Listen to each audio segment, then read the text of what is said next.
Elections కదా, ఎవరికి ఓటేస్తున్నావు? నువ్వెవరికి ఓటేస్తున్నావు? నేనా?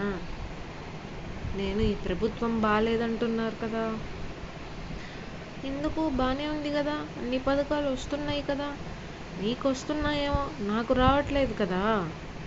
ఒకసారి అప్లై చేసి చూడు, ఈసారి కూడా ఈ ప్రభుత్వాన్నే గెలిపిద్దాం.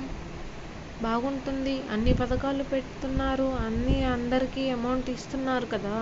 పిల్లలు చదువులు, ఉద్యోగాలు అన్నీ బాగున్నాయి కదా. ఏమో, మా ఇంట్లో అయితే ఒక్కడి కూడా లేదమ్మా. అలా అని ఎలా అంటావు? చూడు, అందరికీ అందజేస్తున్నారు కదా, ఒకసారి చూడు.